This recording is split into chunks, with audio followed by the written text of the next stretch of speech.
सुखदेव जी कहते हैं गोपियों की बातों को सुनकर के उद्धव जी के अंदर जो अहंकार था वो सारे अहंकार टूट गया। उद्धव जी एक ही बात कह रहे हैं, क्या आसमहो चरणेषु जुषामहं स्याम वृंदावन की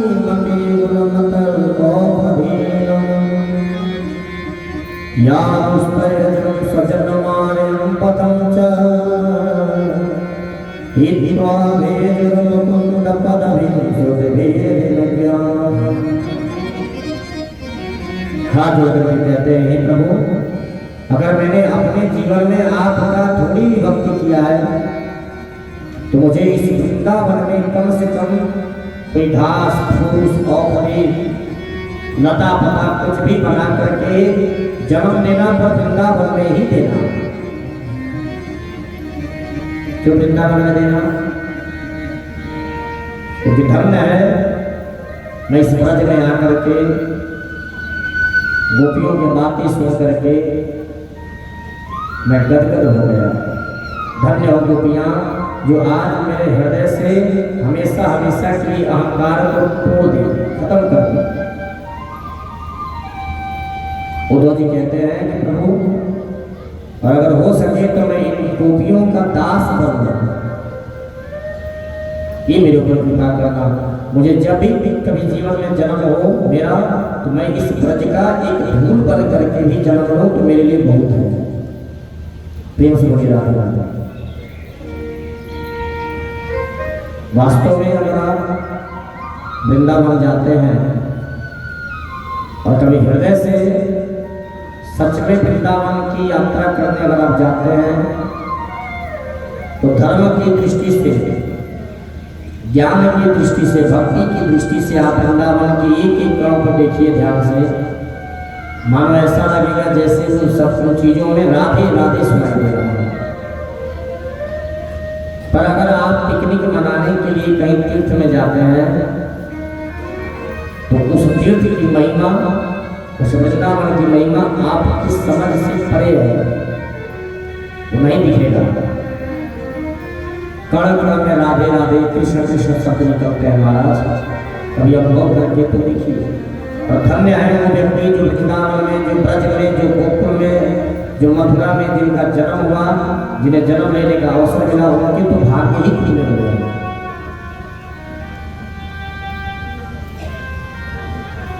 सुखदेव जी कहते राजन, जो उद्धव जी इतनी बड़ी बड़ी बातें कर रहे थे, आज उस उद्धव जी के हृदय से सारे पाप, सारे अहंकार सब नष्ट हो गए।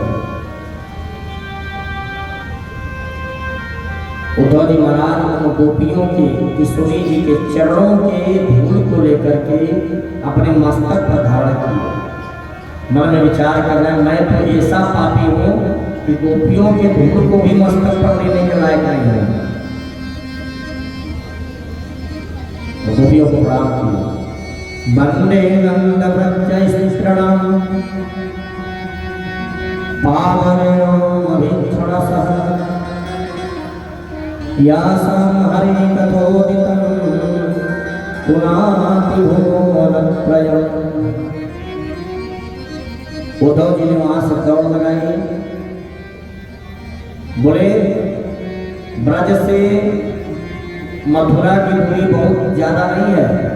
आप गए होंगे तो देखे होंगे, ब्रज से मथुरा की दूरी कोई विशेष हो जाए, और उतने ही दूरी को तय करने में उद्धव जी को 7 महीने लग गए। पग आगे ही नहीं बढ़ते, एक पग चलते थे तो एक दिन समय वहीं बिताते थे। हिम्मत ही नहीं होता था कि गोपियों से दूर हो।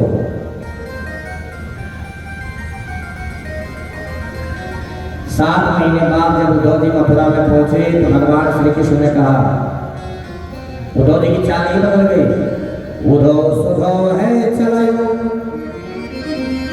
सुनो गोपिन के बोल, ज्ञान बजाए ढूंढ में प्रेम बजाए ज्ञान की डुगडुगी बज गई और प्रेम ढोलक बजने प्रेम क्या है बोले प्रेम बजायो ढोल, प्रेम ढोल बजाने लगा और जो उनका ज्ञान था उस प्रेम के आगे छोटा पड़ गया। ज्ञान बजाई डुगडुगी प्रेम बजाए ढोल। मथुरा में पहुंचे तो 7 महीने बाद पहुंचे थे तो कन्हैया जी थोड़ी मजाक में कहे अरे भैया वो अरे आप तो बोले थे कि हम अभी जाते हैं और अभी आते हैं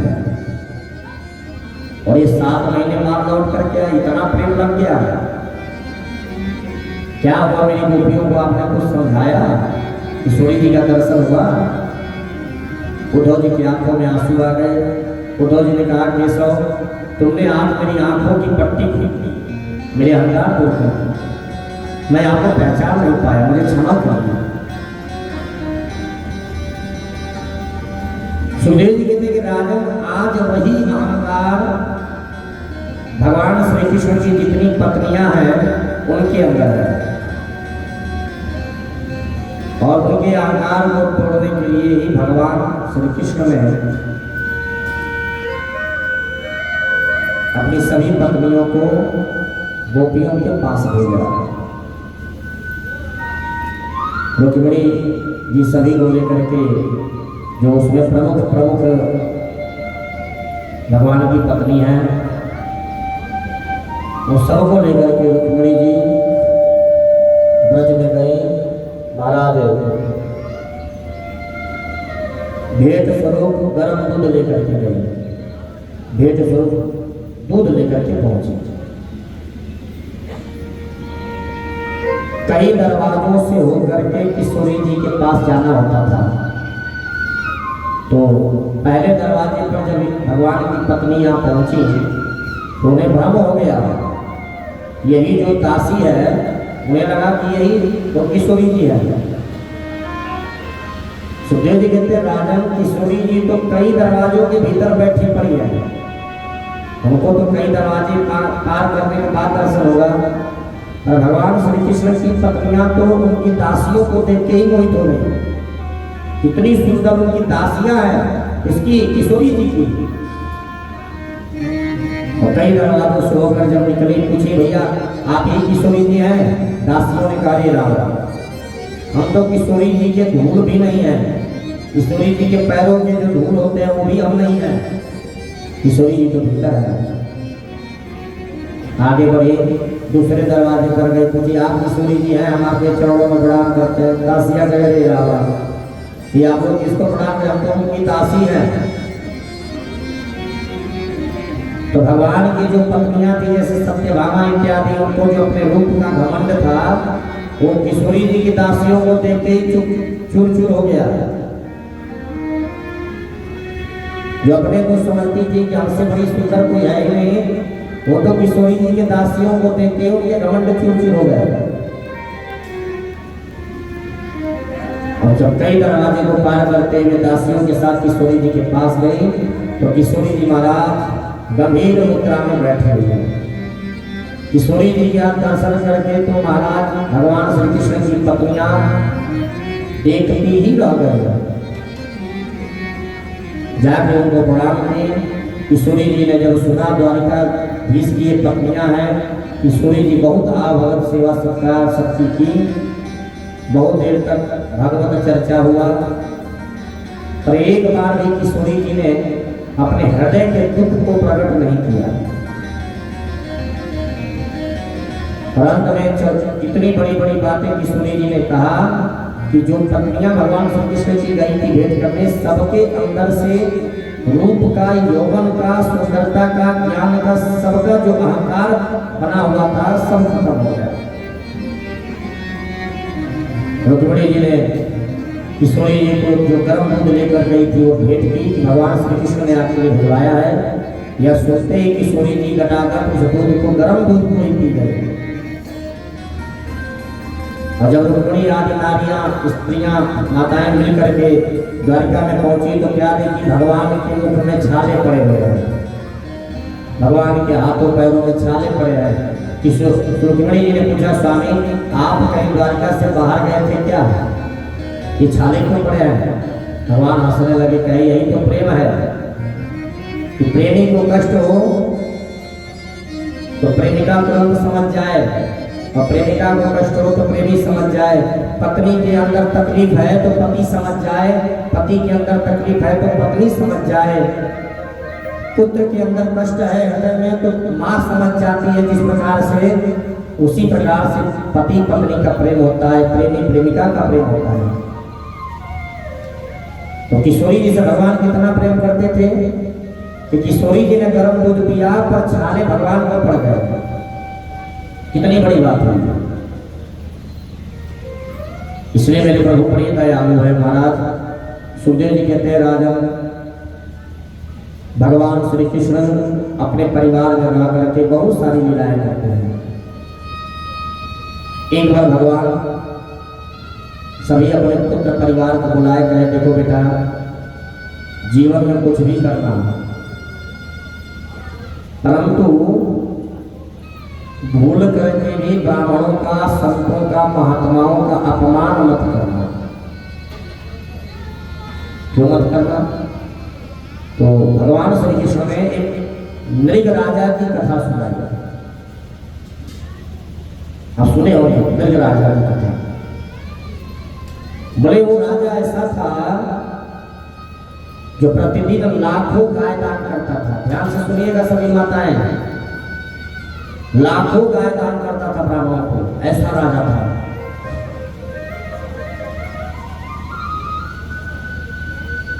पर इतना करने के बाद भी उसे गिरगिट करना पड़ा।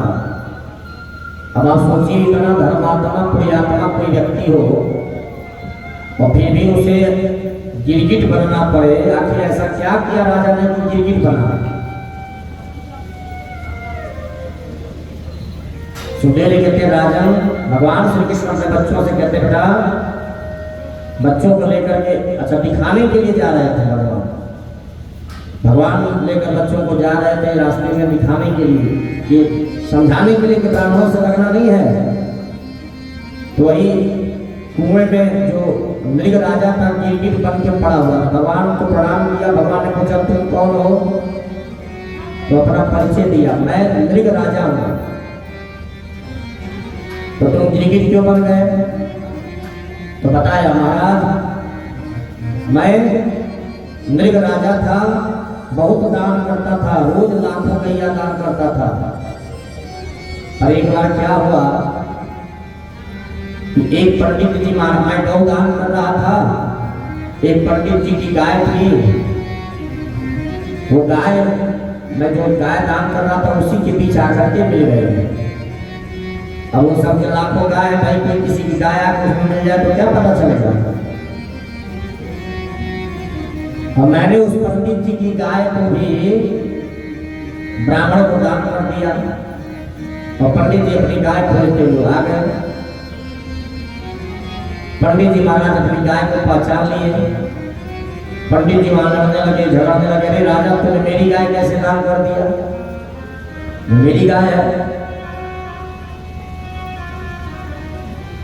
राजा साहब ने कहा, महाराज अब तो गलती हो गई, क्षमा करिए, पर अब जिसको मैंने दान कर दिया है उसे वापस तो लेंगे नहीं। आप उसके बदले कोई और गाय ले लीजिए। कहिए मैं आपको उसके 10 गुना गाय दे दूं। पर उस ब्राह्मण जो है, वो ब्राह्मण जो था जिसकी गाय थी, वो तो महाराज बिल्कुल डट के खड़ा हो गया, नहीं मुझे वही गाय चाहिए।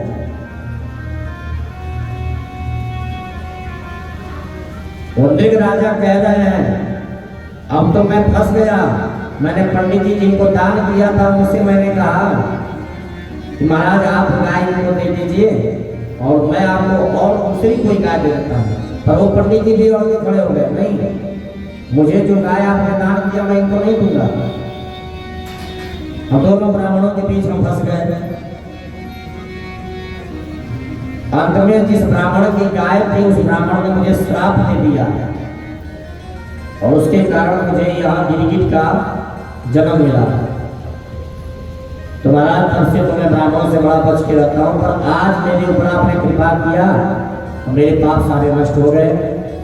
भगवान का दर्शन करके नृग राजा का गिरगिट का शरीर छूटा तो भगवान ने दिखाया अपने पुत्रों को, देखो गलती से इस राजा से एक अपराध हो गया और ब्राह्मण का एक श्राप के कारण इसे गिरगिट बनना पड़ा। इसलिए कभी भी ब्राह्मण से कभी विद्रोह मत करना बेटा। अच्छा, ब्राह्मण से विद्रोह कौन करता है? बोले ब्राह्मणों से विद्रोह वही करता है, संतों से विद्रोह वही करता है जिसके परिवार का नाश होना निश्चित है। अगर आपके अगल बगल का कोई व्यक्ति ब्राह्मण की बुराई कर रहा है ना, किसी गुरु की बुराई कर रहा है, किसी ब्राह्मण की बुराई कर रहा है, तो समझिए कि उसके विनाश की घड़ी चल रही है। जिसके विनाश का समय आता है वही विप्रद्रोही होता है। विप्रद्रोही कृतग्रश्चा ये च विश्वासघातक। ब्राह्मण की निंदा कभी नहीं करनी चाहिए, गुरु की निंदा कभी नहीं करनी चाहिए, अपने घर के बहू की, सासू की, ये कभी किसी की निंदा नहीं करनी चाहिए। निंदा करने से आपका दुख कम नहीं हो जाएगा। और निंदा सुनने वाला जो व्यक्ति है, अगर वो इन चीजों से नहीं बचे तो आने वाले समय में उसके अंदर भी वो सारी बुराइयां आ सकती है। महाराज बचना चाहिए इन चीजों से। भगवान बड़े मस्ती के साथ रहते हैं। सुखदेव जी कहते हैं राजन, इसीलिए तो मेरे प्रभु को दीन बंधु कहा जाता है। मेरे प्रभु को इसीलिए तो दीनानाथ कहा जाता है। अपने पुत्रों को हमेशा समझाते थे, बेटा कभी गलत मत करना। राजा परीक्षित ने पूछा, दीन बंधु कहे जाते हैं तो कभी किसी दीन दुखियों पर कृपा किया है कि ऐसे ही दीन बंधु कहे जाते हैं? तब सुखदेव जी महाराज को सुदामा जी की कथा याद आई। सुखदेव जी ने कहा कि राजन सुनो, एक सुदामा जी थे। एक साथ सुदामा जी और भगवान श्री कृष्ण गुरुकुल में शिक्षा ग्रहण किए थे। सुदामा जी बड़े गरीब थे, ब्राह्मण थे, और भगवान तो भाई मथुरा में राजपाट ठाट में खूब पले बढ़े थे। नंद बाबा के भवन में भी तो ठाट बाट था। भगवान श्री कृष्ण ने जब मित्रता करनी चाहिए तो सुदामा जी हाथ पीछे खींच लिए। भगवान ने कहा क्या हुआ, मित्रता नहीं करोगे आप? सुदामा जी ने कहा मैं कहाँ गरीब ब्राह्मण और आप कहाँ महाराज राजा महाराजा, मित्रता भी तो बराबरी में अच्छी लगती है। भगवान ने कहा घबराओ मत मित्र, मित्रता करो और जब भी जरूरत पड़ेगी ना तुम्हें मेरे पास आने की जरूरत, तुम्हें जो है हमेशा मैं ये हाथ थाम के रखूंगा और तुम ये मत सोचना कि तुम्हें कुछ देना पड़ेगा मुझे, नहीं, बस ये मित्रता निभती रहे ये प्रयास करना है। भगवान ने सुदामा जी से मित्रता की थी। भगवान तो बन गए द्वारिका के राजा, पर सुदामा जी गरीब के गरीब रह गए। सुदामा जी की पत्नी का नाम है सुशीला। सुदामा जी के पुत्र हैं, परिवार है, परंतु खाने को एक दाना भी, एक अन्न भी नहीं है। क्या खाते थे सुदामा जी? बोले सुदामा जी प्रतिदिन कथा करने जाते थे, जजमानी करते थे, किसी का पंचांग लिख दिए, किसी की के बच्चे की कुंडली बना दिए, किसी का कुछ कर दिए।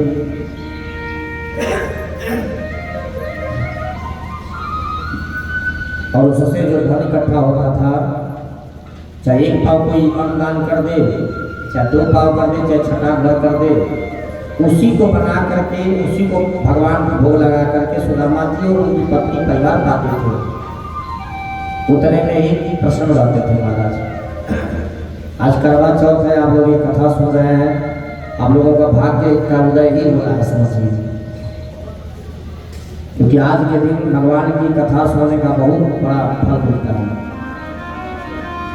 संयोग देखिए कि आज के दिन कथा की पूर्णाहुति हो रही है और यह कथा सुनने को मिल रहा है। प्रेम से बोले राधे राधे। सुखदेव जी कहते हैं राजन, बहुत लोग सुदामा जी को दरिद्र कहते हैं, सुदामा जी दरिद्र थे।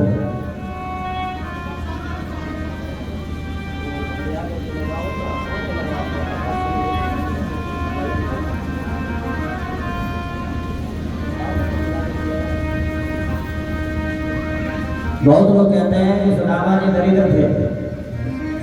अब कहीं कहीं कविताओं में पढ़े हैं, बहुत लोग कहते हैं ब्राह्मण को केवल भिक्षा, जबकि ये सुखदेव जी कहते हैं कि ये व्यर्थ की बातें हैं। जो गृहस्थ आश्रम में रहने वाला ब्राह्मण है, ध्यान से सुनिएगा मेरी वाणी, मैं क्या बोल रहा हूँ, क्योंकि जब तक हमारी एक एक बात को आप सुनेंगे नहीं, स्पष्ट नहीं हो पाएगा मैं कहना क्या चाहता हूँ। जो ब्राह्मण गृहस्थ आश्रम में रहता है, जिसके पत्नी है, जिसके बच्चे हैं, वो ब्राह्मण कभी भिक्षा नहीं मांग सकता है। भिक्षा मांगने का अधिकार ब्राह्मण को नहीं है। ब्राह्मण जजमानी कर सकता है, ब्राह्मण वेद पढ़ेगा, वेद पढ़ाएगा, धर्म करेगा, धर्म कराएगा, धर्म करना भी चाहिए, कराना भी चाहिए, वेद पढ़ना भी चाहिए और पढ़ाना भी चाहिए। अब ब्राह्मण भिक्षा मांगे, ये शास्त्रों में कहीं वर्णन है। ब्राह्मण भिक्षा मांग ही नहीं सकता, भिखारी हो ही नहीं सकता। ब्राह्मण जजमानी करके, कथा सुना करके, धर्म कर्म करा के भले दक्षिणा ले सकता है, यज्ञ करा के दक्षिणा ले सकता है, अनुष्ठान करा के ले सकता है। ब्राह्मण भिक्षा मांगे ये गलत है।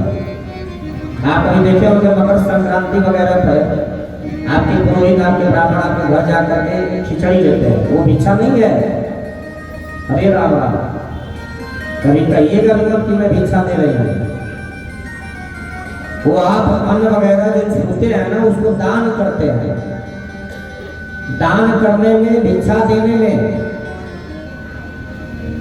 और सहायता करने में सब में अंतर है। अगर आप दान करते हैं तो सिर्फ ब्राह्मण को ही दान करिए। ब्राह्मण को दान सिर्फ ब्राह्मण को ही करना चाहिए। वो भी कैसा ब्राह्मण होना चाहिए, ध्यान से सुनिए, कैसा ब्राह्मण होना चाहिए।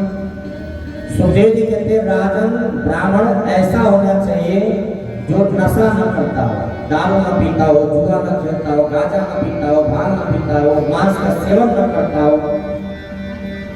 ऐसे ब्राह्मण को दान करना चाहिए। और क्या बोले, जो ब्राह्मण मस्तक पे तिलक लगाता हो, जो ब्राह्मण वेद पढ़ा हो, शास्त्र पढ़ा हो, जो ब्राह्मण संध्या वंदन करता हो, गायत्री का जप करता हो, ऐसे शुद्ध और सात्विक ब्राह्मण से ही अपने घर की जजमानी भी करानी चाहिए। ऐसे ही शुद्ध सात्विक ब्राह्मण से प्रमुख भी होना चाहिए और ऐसे ही शुद्ध सात्विक ब्राह्मण को दान भी करना चाहिए। ये नियम है। दान की बात मैंने किया, अब सुनिए, सहायता करना, हम सहायता को दान नहीं कर सकते। कोई गरीब दुखिया हमारे यहाँ आ गया, वो ब्राह्मण है चाहे कोई दूसरा भी है, हम उसे कुछ धन दे करके उसका उपकार कर दिए, ये तो उपकार हो गया, ये तो सहायता हो गया, उसको दान नहीं कह सकते। और भिक्षा लेने का अधिकारी कौन है? बोले भिक्षा लेने का अधिकारी सन्यासी है। सुखदेव जी भिक्षा लेते थे क्योंकि सन्यासी थे, जिसने घर परिवार सबको छोड़ दिया। वो क्या है? बोले सन्यासी है। जो बाल ब्रह्मचारी बच्चे होते हैं,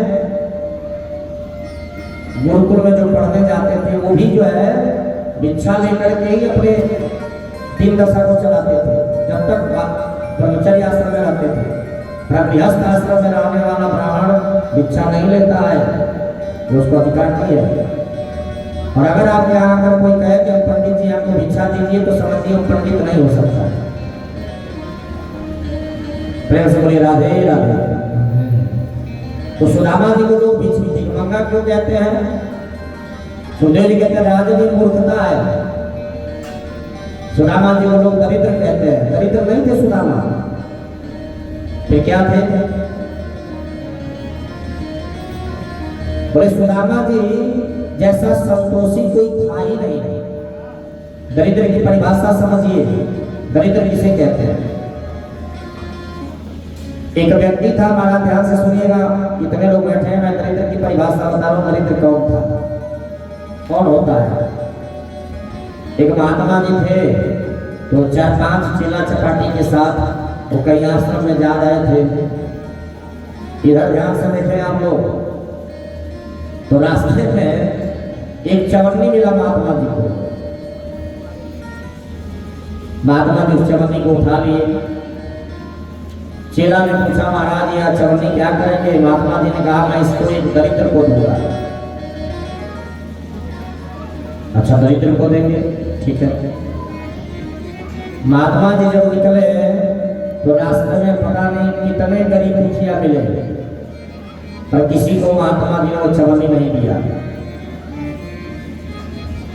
शिष्यों ने पूछा, महाराज ये सब गरीब मुखिया, ये दरिद्र नहीं है। बोले, ये दरिद्र नहीं है, ये भले भिक्षा दे सकते हैं, मांग सकते हैं, पर ये दरिद्र नहीं है। तो फिर दरिद्र कौन है। बोले, समय आने तो बताऊंगा। तो महात्मा जी लेके चवन्नी आगे बढ़ रहे थे, तो रास्ते में सिपाही थे, कुछ राजा एक था, राजा के सिपाही थे, वो सब रास्ता खाली करा रहे थे। हटो हटो, राजा साहब आ रहे हैं। शिष्यों ने पूछा, कौन राजा साहब हो, कहाँ जाएंगे, क्यों आ रहे हैं। तो सैनिकों ने बताया कि राजा साहब छोटे मोटे राजाओं को तो हरा देते हैं, और राजाओं का जो धन है संपत्ति वो छीन लेते हैं। महात्मा जी ने कहा, बस मिल गया मुझे दरिद्र। और जैसे ही महाराज पास में राजा साहब आए, राजा साहब को महात्मा जी ने कहा, अपना हाथ आगे करिए। हाथ राजा ने आगे किया, चवन्नी उठाकर महात्मा जी के हाथों में दे दिया। प्रेम से बोलिए, राधे राधे। महात्मा जी हाथ में चवन्नी दे दिए। राजा साहब ने पूछा, ये चवन्नी क्यों दे रहे हो। महात्मा जी ने कहा, तो इससे बड़ा दरिद्र कोई मुझे मिला ही नहीं। राजा साहब गुस्सा किए, अरे मेरे को दरिद्र कहता है, मेरे पास इतनी धन है, संपत्ति है, बच्चे हैं, परिवार है, सैनिक है, मुझे दरिद्र कहता है। महात्मा जी ने कहा, अरे राजा तू सबसे बड़ा दरिद्र है। क्यों है।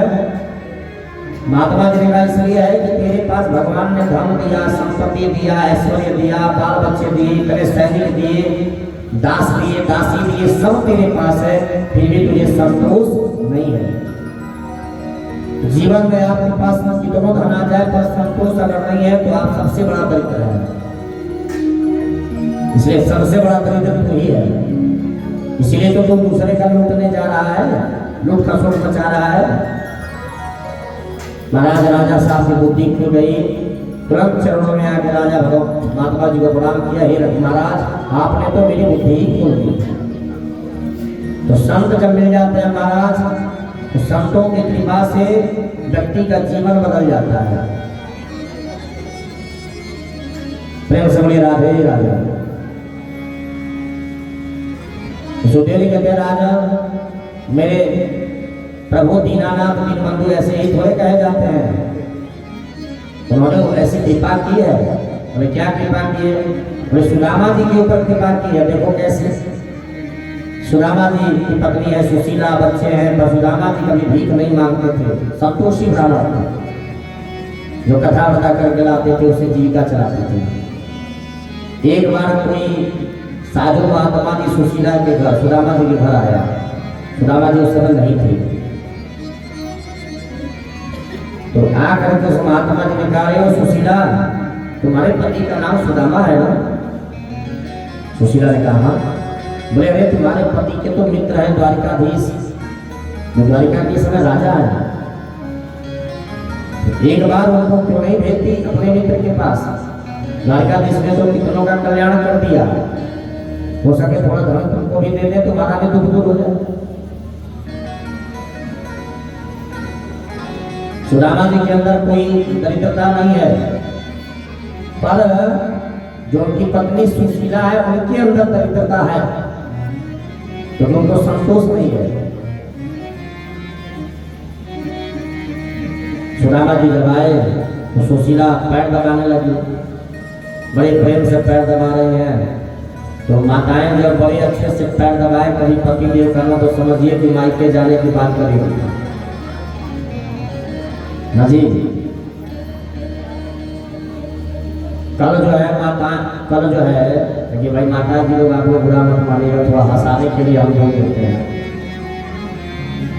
कल बहुत सारी हमारी माताएं जो है पति देव की खूब पैर दबाई होगी, खूब अच्छा अच्छा बना के खिलाई होगी। ये तो 4-5 दिन पहले से शुरू होगा, 1 हफ्ता पहले से। क्यों?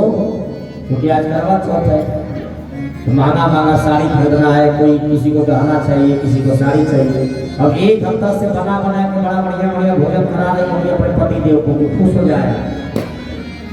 तो जो पति देव लोग चालाक होते हैं और जान जाते हैं, तो पूछ रहे अरे वो भाग्यवान बड़ी सेवा कर रही है, क्या बात है, कुछ चाहिए क्या? तब पत्नी इसलिए अपना मुंह खोलती है, स्वामी जी वो बगल वाली जो आंटी है ना, बड़ा सुंदर साड़ी पहनी थी, बड़ा सुंदर मंगलसूत्र था उनका, एक पीस हमको भी उसमें से दिलवा दीजिए। अच्छा तो ये बात है, इसीलिए इतनी सेवा हो रही थी। हाँ? तो सुशीला भी सुदामा जी की खूब सेवा कर रही। सुदामा जी कह रहे हो भाग्यवान क्या बात है, बड़ी सेवा कर रही हो।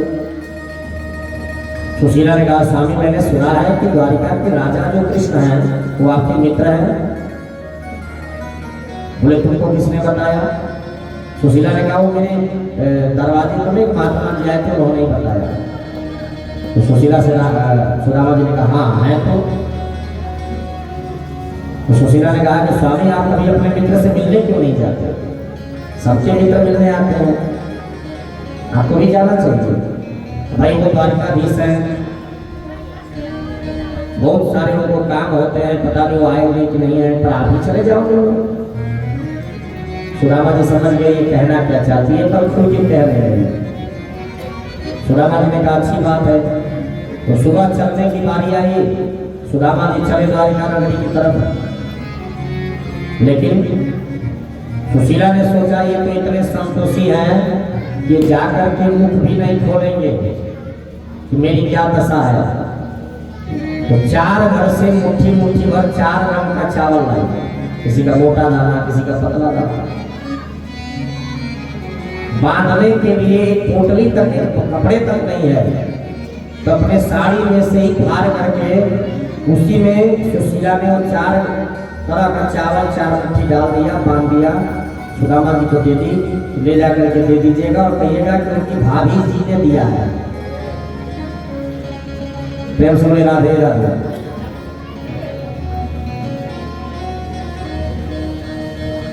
सुखदेव जी कहते कि राजा सुदामा जी चले, चलते चलते सुदामा जी थक गए। हाथ जोड़ करके सुदामा जी कह रहे अरे कन्हैया तू कहाँ जाके बस गया है? दूर नगरी, बड़ी दूर नगरी, कैसे आऊं ये कन्हैया तेरी नगरी, बड़ी दूर नगरी। सुदामा जी हो रहे हैं महाराज। सुखदेव जी कहते हैं कि सुदामा जी चलते चलते जब थक गए और थक करके सो गए तो भगवान कृष्ण को दया आई और प्रभु ने सुदामा जी को सोते हुए ही द्वारिका नगरी तक पहुंचा दिया माया के प्रभाव से। द्वारिका नगरी में सुदामा जी पहुंचे हैं। द्वारिका को देख करके सुदामा जी अचंभित हो गए, मन में विचार कर रहे हैं मैं कहाँ आ गया।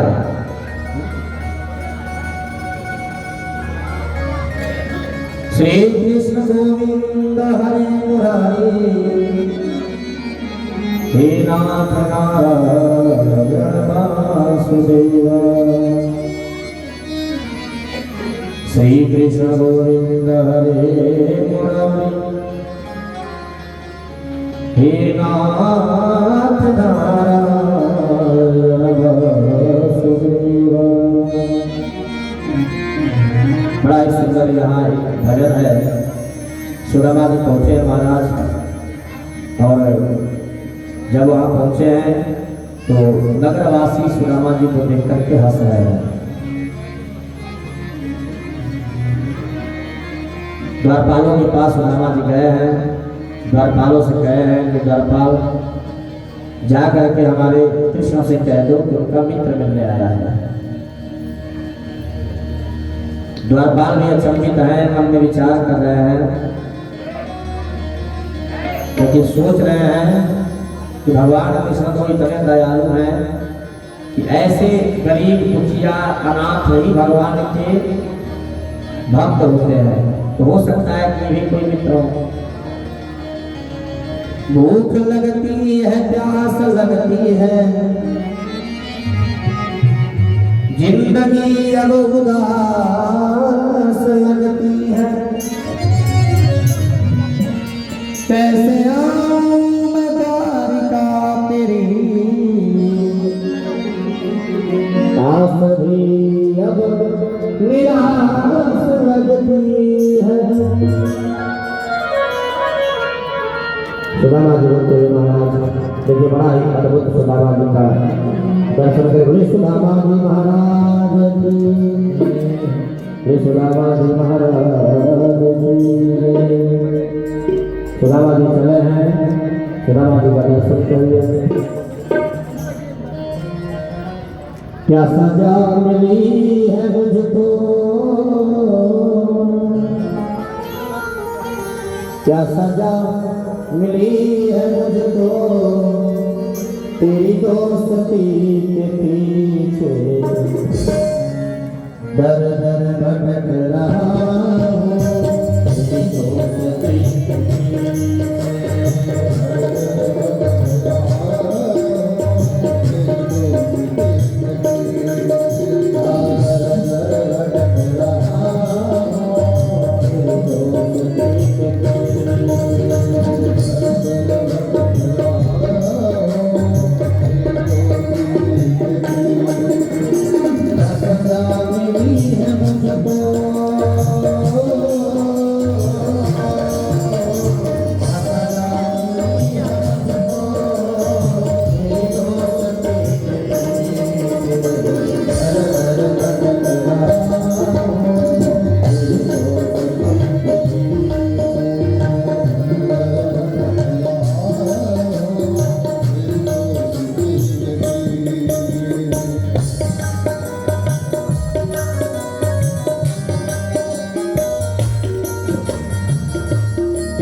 Thank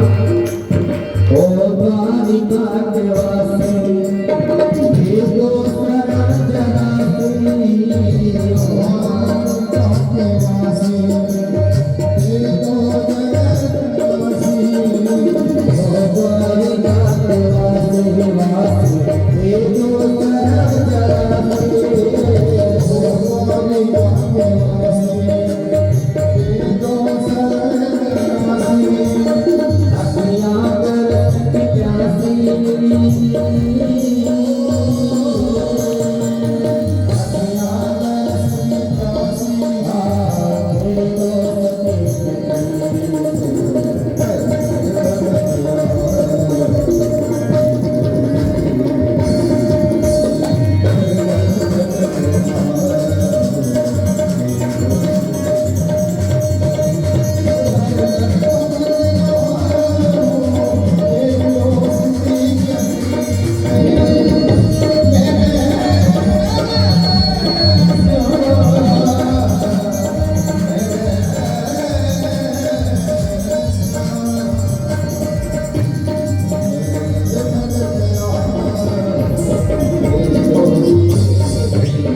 प्रकार के लोग होते हैं।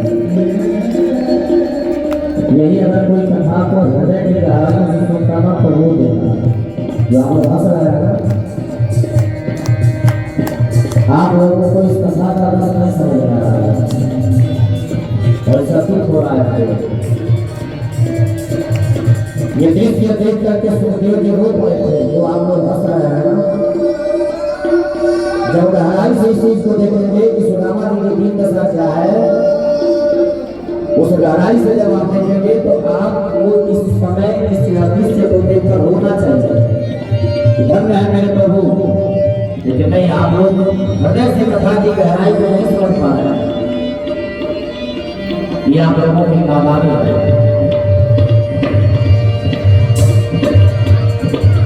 उस दृश्य को देखने के बाद बहुत ऐसे लोग होते हैं जो रो पड़ते हैं।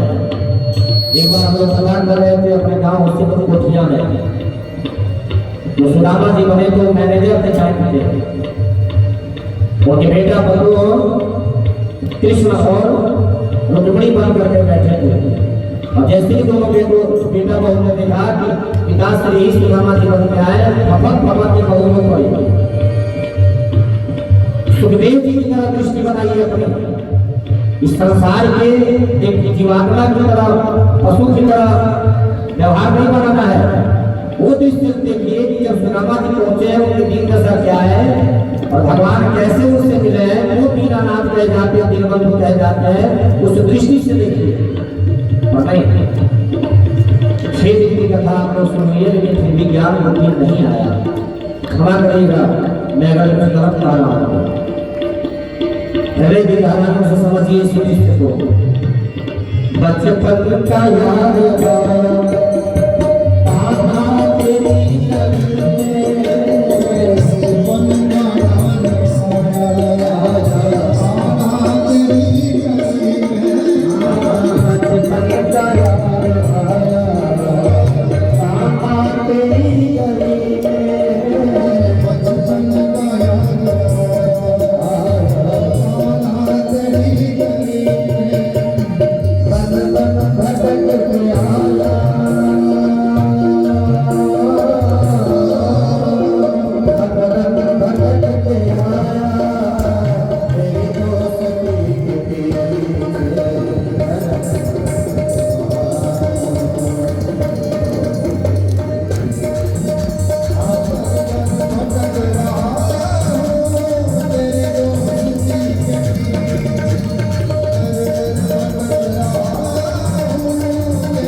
जा करके सुदामा जी ने द्वारपालों से कहा, जाके भैया बता दो। द्वारपाल गए भगवान श्री कृष्ण के पास।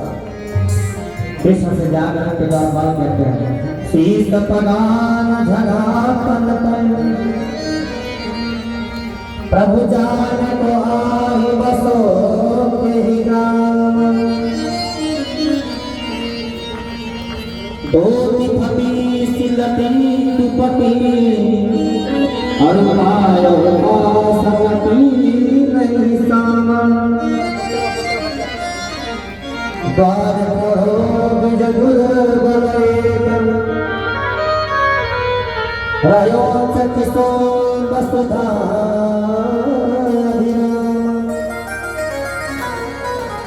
पूछत दीन दयाल प्रधान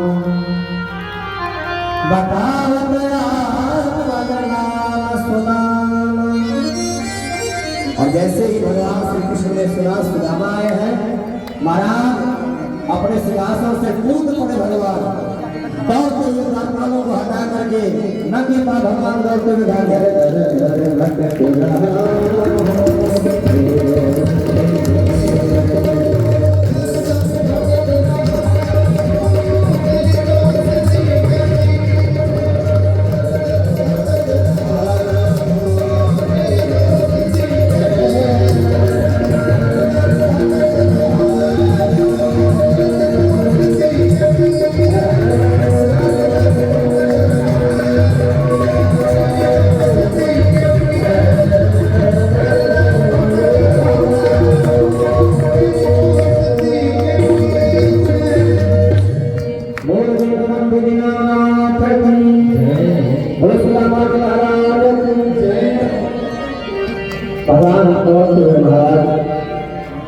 मेरा चरण पादुका पहने, कहीं भगवान के दुपट्टे सड़क पे गिरे, कहीं भगवान की जूती छूटी, तो भगवान के मुकुट गिर रहे हैं। दौड़ करके मेरे प्रभु दीन बंधु दीनानाथ भागते हुए गए। आज द्वारिका के नगरी के सभी नगरवासी परेशान है, आखिर क्या हुआ, ऐसा क्या आ गया जिसे देखने के लिए दीनानाथ दीन बंधु ऐसे भागे जा रहे हैं, ऐसा कौन आ गया। भगवान जा करके सुदामा जी को गले से लगा दिया। सुदामा जी को पकड़ करके भगवान अपने महल में लाए। सुखदेव जी कहते हैं कि राजा सुदामा जी की दशा को देखकर भगवान खूब रोए हैं। या सब देख करके भगवान श्री कृष्ण के पास खड़ी उनकी जितनी पत्नियां हैं सब चकित हैं। ऐसा कौन आ गया जिसे इतने उतावले होकर के भगवान श्री कृष्ण मिलने चले गए, आखिर ये कौन है सुदामा। रुक्मिणी जी कहते मन में विचार करती हैं, धन्य हो सुदामा, धन्य हो, पता नहीं कौन सा ऐसा आपको प्रिय का उदय हुआ है। स्वयं द्वारिकाधीश त्रिलोकीनाथ त्रिलोकपति आपकी सेवा में आपके चरणों के नीचे बैठे पड़े हैं, धन्य हो सुदामा। भगवान ने अरे जल्दी जा, जल लेकर के आ, अरे मेरे सुदामा जी के चरणों को पधारना है, जल्दी जा, जल लेकर के आ। रुक्मिणी जी भागी भागी जल लेने गई। सुदामा जी भगवान श्री कृष्ण रुक्मिणी को भेजे। रुक्मिणी जी गई, भगवान श्री कृष्ण सुदामा जी के चरण पकड़ के अपने गोद में रख लिए। प्रभु ने अपने दुपट्टे से उस चरण में लगे हुए धूल को पोंछना शुरू किए तो क्या देखे भगवान सुदामा जी के चरणों में छोटे छोटे कांटे चूहे पड़े हैं। देखी सुदामा की दीन दशा, करुणा करते करुणानिधि रोए, पानी परात को हाथ छुओ नहीं, नैन के जल सो पग धोए। रुक्मिणी जी परात को बांध में लेकर आई, पर भगवान इतना देख कर हुए भगवान के रोने से लगा यमुना गंगा यही बहने लगी और प्रभु ने अपने नेत्रों के आंसुओं से सुदामा जी के चरणों को पकड़ दिया। धन्य है सुदामा जी। सुखदेव जी कहते हैं राजा अगर सुदामा जी धनी होते, पैसे वाले होते, सुदामा जी को अहंकार होता, सुदामा जी धन के लिए दरिद्र होते, लोभ होता, तो क्या आज दीनानाथ दीन बंधु त्रिलोकीनाथ द्वारिकाधीश उनके चरणों में बैठ के इतनी सेवा करते है? संभव नहीं है। ये तो सुदामा जी के जीवन का त्याग था जिससे भगवान उनके चरणों में बैठ के दिए। रुक्मिणी जी बारात लेकर के आई महाराज, पर क्या देख रही है, भगवान तो अपने नेत्रों के जल से ही चरण धो दिए। विप्र प्रसादात धरणीधरो हम, विप्र प्रसादात कमलावरो हम, विप्र प्रसादात अजिताजितो हम, भगवान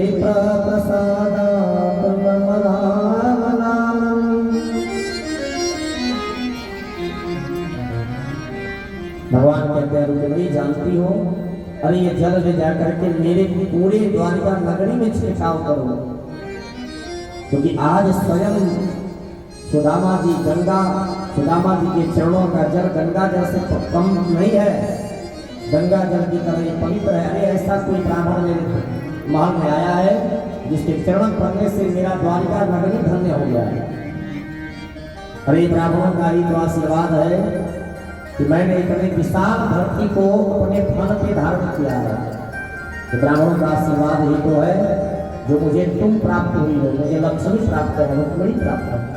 ब्राह्मणों नहीं तो आशीर्वाद है, ब्राह्मणों का ही तो आशीर्वाद है जो मैं रावण जैसे कंस जैसे पापियों को जीत पाता हूँ, अजय हूँ, परब्रह्म हूँ, परमात्मा हूँ। और ये ब्राह्मणों का ही तो आशीर्वाद है जिससे मेरा नाम राम पड़ा था। राम किसने नाम दिया? वशिष्ठ जी। विप्र प्रसाद आप राम नाम खूब सेवा सत्कार भगवान को लेकर के अपने शयन कक्ष में गए, सुदामा जी को वहां सुलाए। सुदामा जी के चरण पकड़ करके भगवान के चरण दबाने लगे। चरण दबाने लगे तो सुदामा जी से कहे कि ना तेरी मां दबाता हूँ। सुदामा जी ने कहा देख कन्हैया चरण पकड़ दिया ठीक है, पर पान मत पकड़ना, क्योंकि सुदामा जी वो 4 मुट्ठी जो चावल है ना, वो चावल अपने काट में दबाए हैं।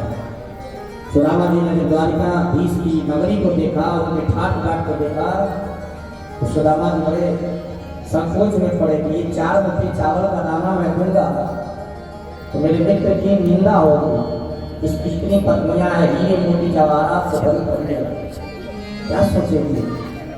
ऐसा मित्र है तो इतना दर्द है कि लेकर 4 मुट्ठी चावल आया है। तो धन्य है मेरे प्रभु। पहले तो बैठकर प्रभु ने बचपन की कुछ बातों को याद किया, कुछ हंसी मजाक हुआ, भगवान चरण दबाने लगे।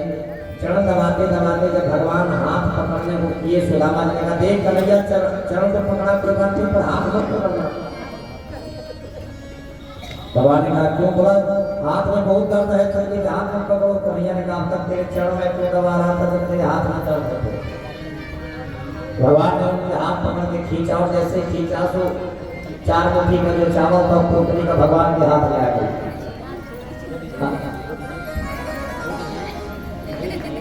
भगवान के हाथ में आ गई। भगवान उस पोटली को खोले महाराज, और खोल करके प्रभु ने देखा जब तो सुदामा की दीन दशा का अनुभव भगवान देखते ही कर लिया। मेरे मित्र की ऐसी दशा कि 4 रंग का चावल 4 मुट्ठी का 4 जगह सम्मान कर रहा है। एक मुट्ठी प्रभु ने लेकर के बड़ी प्रेम से उस मुट्ठी को खाया, एक लोग का पूरा वैभव दे दिया। दूसरी मुट्ठी उठा करके खाने लगे तो रुक्मिणी जी ने पकड़ लिया। कहीं कहीं वर्णन 2 मुट्ठी का भी आता है कि 2 मुट्ठी प्रभु खाए और 2 लोग दे दे, लेकिन ऐसा कहीं संतों ने वर्णन कम किया है। कुछ विद्वान संत ये कहते हैं कि 1 मुट्ठी खा करके पृथ्वी लोक का ऐश्वर्य और वैभव ब्राह्मणों के हाथों में लोग। प्रभु तो 3 मुट्ठी खाते और तीनों लोग ही ब्राह्मणों के अधीन कर देते, लेकिन रुक्मिणी जी ने हाथ पकड़ लिया। रुक्मिणी जी ने कहा प्रभु अगर एक लोग तो आपने ही दिए, बाकी तो रहने को दूसरों को दिए, तीनों लोग दे दोगे ब्राह्मणों को तो आप कहाँ रहोगे? और भाई ये प्रसाद है, ऐसे महात्मा का प्रसाद है जिसको सबके अंश में ये जाना चाहिए, एक एक दाना भी जाना चाहिए। तो रुक्मिणी ने हाथ पकड़ लिया, प्रभु ने सबको दिया, सब लोग एक एक दाना सुदामा जी का उपाय। अब सोचिए आप लोग काजू की बर्फी और रसगुल्ला छेना भी लेके कहीं जाते हैं तो कोई खुश नहीं होता है रिश्तेदार। मेरा भाव देखिए, सुदामा जी की वो चावल का एक एक दाना पूरे द्वारिका में बटाया, सब लोग प्रेम से खाए। सबसे भगवान परिचय करा रहे हैं। अच्छा ये बता, सुदामा तो बड़ा बाबा और महात्माओं की बात करता था, तूने शादी किया कि नहीं किया? सुदामा जी ने कहा तेरी भाभी जी का नाम है सुशीला, और तेरे ना कन्हैया तेरे छोटे छोटे भतीजे भी हैं, मेरे छोटे छोटे बेटे भी हैं, सबका नाम बताया। सुदामा जी ने कहा चाहिए तो छोड़, तू बता तूने कभी शादी वादी किया? तब कन्हैया ने कहा हाँ, पर्चे कराता हुआ। तो कन्हैया जी अब एक को बटोरने लगे, बुलाने लगे, भैया रुक्मिणी इधर आओ, रुक्मिणी जी चढ़ो, सत्यभामा आओ, जामवंती आओ, चित्रबंधा आओ, भद्रा आओ, लक्ष्मणा आओ। सुदामा जी ऐसे हाथ उठा के आशीर्वाद देते, हाथ नीचे रखते, तब तक दूसरी तैयार, आशीर्वाद देते तब तक तीसरी आ गई, आशीर्वाद देते चौथी आ गई। सुदामा जी ने 100-200 को आशीर्वाद देते देते हाथ नीचे ऊपर करते करते हालत खराब। सुदामा जी ने कहा भैया मैं तू बड़ा पतला व्यक्ति और तेरी कितनी अभी पत्नियां हैं पता नहीं, तो भैया एक बार बटोर दे, तू सामने आके बैठ जा, तेरे हाथ पर मैं रख देता हूँ हाथ, तुझे आशीर्वाद दे देता हूँ, तेरी सभी पत्नियों को मिल जाएगा। आशीर्वाद देते देते सुदामा जी थक गए, भगवान का आशीर्वाद दिए। एक रात मुश्किल से सुदामा जी रुके और दूसरे दिन सुदामा जी भगवान श्री कृष्ण से कहे द्वारिकाधीश मुझे अब घर चलना चाहिए, पर एक शब्द भी कुछ नहीं बोले। कन्हैया ने कहा कि मेरी भाभी ने मुझे कुछ कहा है, उपदेश कुछ कहने को बोला, कुछ भी नहीं कहा। सुदामा जी ने कहा यही तो मेरी भाभी ने कहा कि प्रभु इतनी कृपा करो, अभी तो आपकी इतनी कृपा है कि प्रतिदिन ही हमारी एकादशी होती है, इतनी आपकी कृपा है कि प्रतिदिन हमारी एकादशी होती है और आपकी द्वादशी तो रोज ही होती है। तो आपकी तो इतनी कृपा है कि हमारी रोज एकादशी होती है, अगर थोड़ी सी निगाह इधर डाल देते तो हमारी भी द्वादशी होने लगती है। तो जीरा का कहने का मतलब क्या था कि प्रभु हमारे तो व्रत उपवास रोज ही होते हैं, क्योंकि कुछ खाने को ही नहीं लगता, थोड़ी सी कृपा कर दो तो द्वादशी ही होने लगे। द्वादशी मतलब कुछ मिलने लगे रोज। भगवान कहे कि जाओ मेरी भाभी जी से बता देना कि अब हुआ तो हो गया, लेकिन अब एकादशी नहीं होगा, अब रोज द्वादशी होगा। गले मिल करके सुदामा जी चले। एक बार भी कन्हैया ने नहीं कहा कि वो किए, क्योंकि कोई व्यक्ति अगर जा रहा हो ना तो उसे रोकना टोकना नहीं चाहिए, पता नहीं कौन सी अनहोनी हो जाए। और दूसरी बात, कन्हैया उस समय द्वारिका के राजा हैं, मन में विचार किए कहीं ऐसा न हो कि मैं सुदामा को कहूं कि रुको और मेरी आज्ञा मान ले, कि राजा सामने आ जाए तो देना पड़ेगा। तो सुदामा जी मिल करके चले। रास्ते में सुदामा जी चलते गए, मन में विचार कर रहे बहुत अच्छा हुआ कि कन्हैया ने मुझे कुछ नहीं दिया, क्योंकि अगर देता तो मेरे अंदर अहंकार हो जाता और ये जो मेरी भक्ति है इसमें बाधा। अच्छा ही हुआ कि कन्हैया ने मुझे कुछ नहीं दिया। पत्रम पुष्पम फलम तोयम यो मे भक्तया